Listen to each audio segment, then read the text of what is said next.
everyone! You are on CKCK Noise. So magandang umaga, magandang hapon at magandang gabi sa lahat ng nanonood ngayon. And for today's episode ay kasama ko po ang nag-iisang chairperson council ng ating simbahan, none other than Dr. Zenaida Maglayan. Maraming salamat po sa pagpunta dito, sa pag-guest.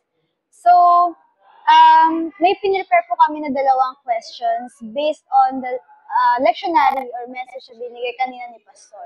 So, before po tayo magsimula, Doc, kamusta po ang inyong linggo? Napakasaya ang linggong ito.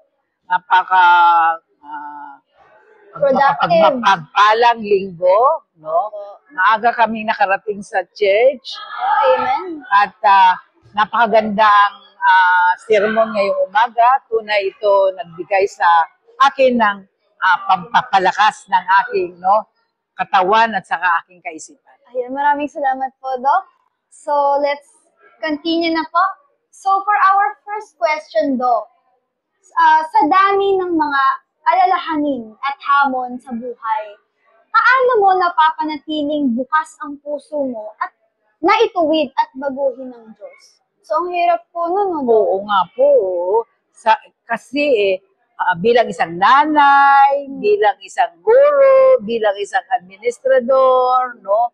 At bilang namumuno sa isang iglesia, tunay na napakaraming alalahanin sa buhay na aking pinagdaraanan. Pero ito lahat ay napapagtagumpayan sa pamagitan ng ating Panginoon. Una sa lahat, ang aking araw ay nag-uumpisa ng isang devotion. At 3 o'clock in the morning, I usually would wake up and have my morning devotion. Ito yung umaga na wala ka pang naririnig, masyadong ingay sa kapaligiran. At ito nagbibigay sa akin lakas for the whole day, no? As I talk with God. Karaniwan, tinatanong ko ang Panginoon sa mga dapat kong gawin sa maghapon at ang mga desisyon na kailangan kong gawin. At sa pamagitan ng aking pakikipag-usap sa Kanya tuwing umaga ay talagang nakikita ko na lahat ng mga alalahanin sa buhay ay napapagtagumpayan ko. Wow, maraming salamat po, Doc.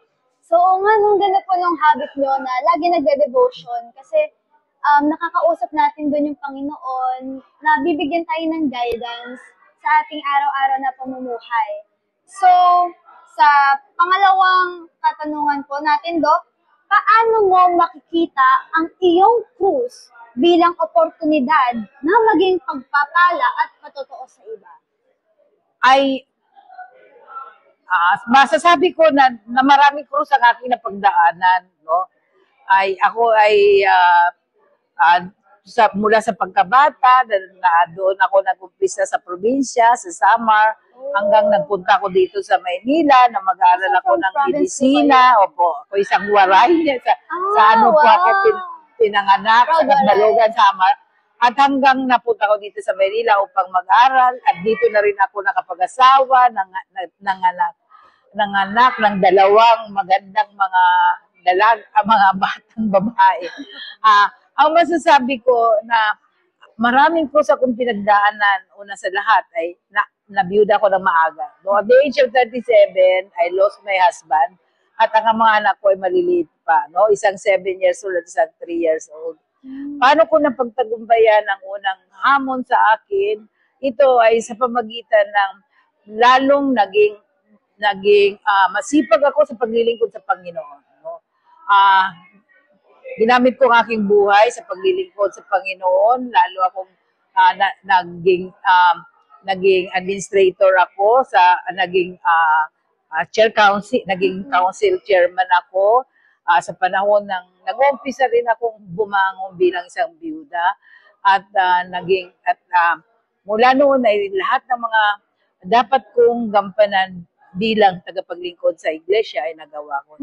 Ito ay nagbigay sa akin ng kalakasan at napakakita ko sa aking kapwa na sa kabila ng pagsubok sa buhay ay makakabangon ka sa pamagitan ng tulong ng ating Panginoon. Wow, talagang napakahusay kasi nakikita ko talaga, Doc, na even na maaga ka pong nabiyuda, ay patuloy kang nagpagamit sa Panginoon. Opo. Kaya yun yung masabi na patotoo talaga, no?